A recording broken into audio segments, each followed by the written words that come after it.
আমার তো নি রুটি বেলাই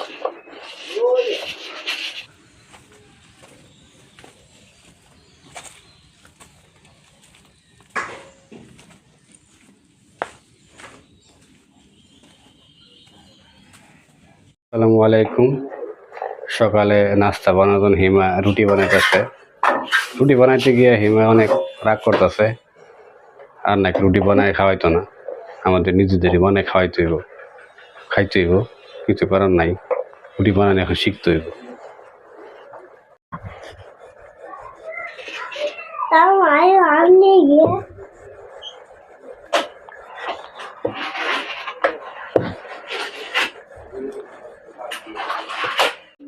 এই মাছটাই শেষ। এই মাছটা হলে আর হিমায় রুটি বানায় খাওয়াইতো না, আমার নিজের বানালো। দেশে এখন প্র্যাকটিস করি, আমি পারিনি, পিস করানো লাগতো না, দেখি পারিনি। বানাতে খাইবা না, আবার বাজার থেকে কিনে খাইবা, বাজার বানাই দেখি দেও, আমার দেও, গুল করতে নি দেখি। গুড় বানায় খাও, 4 কোনা বানাও, 3 কোনা বানাও, ওই জন্য যার যাদের দিল্লি খাই দেওয়া গুল বানায় দেখি গুল বানায়। আমি আর নাই, মায়া দয়া নাই, মানুষের প্রতি কোনো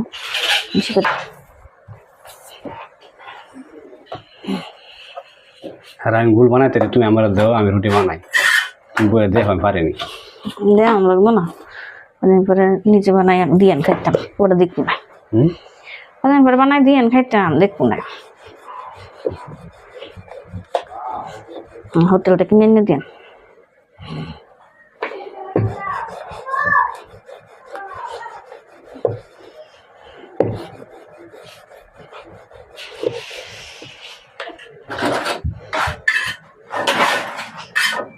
তুমি একটা সোফা কিনে দেবো, একটা বড় একটা টেবিল কিনে দেবো, সোফার মধ্যে বইয়া টেবিলের মধ্যে রুটি ফেলবা।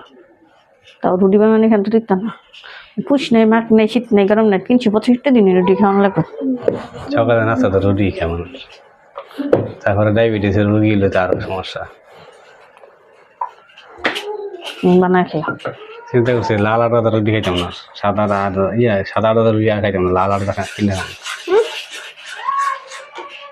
আটা চেঞ্জ করতে হবে। খাইয়েন ডায়াবেটিসের লাল আটা না খাই, লাল আটা, লাল শাড়ি খাই। লবণ হয়েছে নি? আচ্ছা,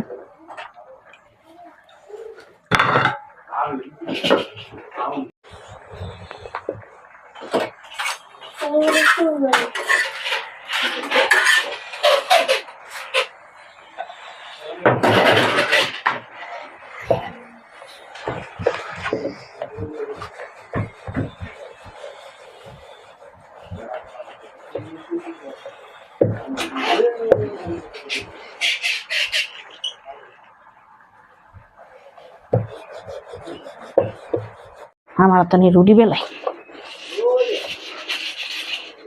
রুটি বানায় আজকে অনেক রাগ দিয়ে গেছে হিমায়।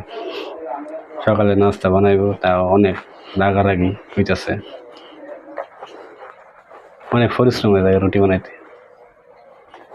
কি কও? মধ্যে চিন্তা রেখে গিয়ে আমার বা রুটি বেলাম লাগে। আচ্ছা